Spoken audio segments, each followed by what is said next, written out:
Every educator should be aware of how students learn. If we do not have a good foundation on how students will be able to retain the information we are dispensing, how can we craft meaningful educational experiences for students? In 1966, Jerome Butler put forward the idea that learning is an active process. While the educational landscape has changed, one is left to wonder why some traditional practices were able to hang on for so long. Students need to be doing something with the knowledge that they're exposed to. Dr. Patricia Alexander argued that learning takes place when there's a change in the student. If a student is simply sitting in a chair listening, the chances of them being changed in any significant way are unlikely. The best way for this change to be made is through action. Teachers must have students up and moving around during different parts of a lesson. This has the added benefit of exposing students with kinesthetic or musical learning styles to engage with information in their own preferred way. Too often, education is geared solely towards auditory or visual learning styles. Also, according to brain-based research explained by Dr. Patricia Wolfe, the more students move around in a classroom, the more areas of their brain are activated. For every one of a student's senses that are utilized, more dendrites are connected and more synapses are formed. Each time a synapse fires, the stronger that connection becomes and the easier it is for the student to make that connection in the future. With the ability to recall the information, it now belongs to the student and they're able to carry it with them into their future. And that is, after all, the ultimate goal. Alexander also argued the teacher must make certain that the student understands the idea, not simply has been exposed to it. For this to happen, there must be an active and open exchange of information between the teacher and the student. It cannot be a one-way street with the teacher dispensing knowledge and hoping the seed lands on fertile ground. The teacher must check on the progress of that seed. When the student is given an assignment, it's vital the teacher interact with the student in order to assess if learning has occurred. As Dr. Wolfe explained, the important part to remember is connections. It's not enough for students to be exposed to information just a single time. They must be exposed to it more than once in different ways, and also students require sufficient processing time to take in the image before it's gone. The second time the students are exposed to it, the information that is, changes should be made. This is an excellent time to introduce humor into the example, for reasons to be further explained later, but primarily to maintain student interest.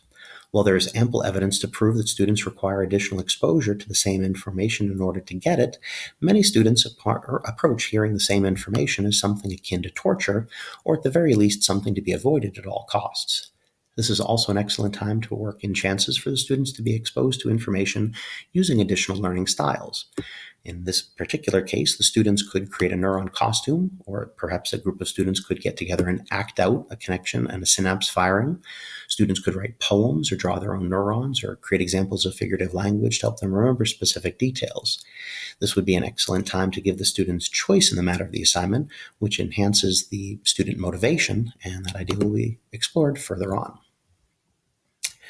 As Dr. Patricia Alexander explained, the parietal lobe houses sensory data. Stimulation from the five senses is processed here.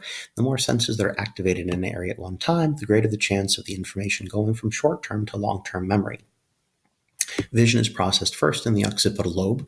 This is the area where human beings process the greatest amount of information. It's common knowledge that sight is the sense whereby human beings most interact with our world. That said, we as educators must be aware this can create an inherent bias in our instruction, causing us to rely too heavily on visually presented materials. Bruner also put forward the idea that students construct new ideas based on their current or past knowledge. Teachers must know that no two students and no two classes will approach information in the same way, and the teacher must be able to adapt as needed. The interaction previously discussed is vital for the teacher to know whether or not the student has gotten it. Some students may nod along as if they understand for a variety of reasons. It is only through interaction that the teacher can know whether or not the learning has taken place. This is not only true for individual students, but for classes as well. Every new teacher must know that a lesson goes well during one period may completely miss the target when the new group of students is doing the learning. Alexander argued the teacher must find out what the students already know.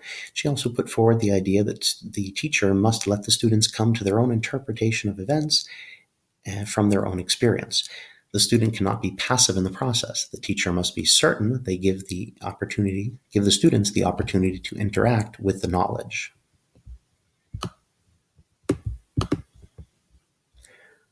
Bruner stated that the most important thing for a teacher to be is, in his words, an effective competence model, and that is a day-to-day working model with whom the students can interact.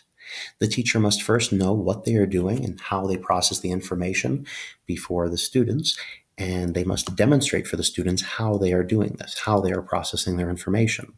Think alouds are a great way to do this. It's also a good chance for teachers to bring a little bit of acting into the classroom and perhaps perform an interior monologue for their students.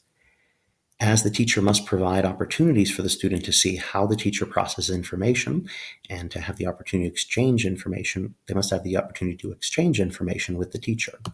Bruner also stated that it is not so much that the teacher provide a model for to imitate, rather it's that the teacher can become a part of the student's inner dialogue, somebody whose respect he wants, somebody whose standards he wishes to make his own. That was cited by Walker in his 2014 study.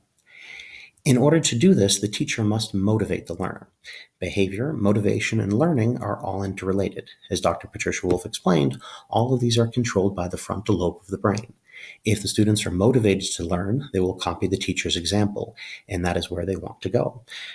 As Dr. Alexander explained, learners must have a goal to understand the problem, not just get a grade and get through the experience. Students are not self-motivating. The teacher must be the one to provide that motivation.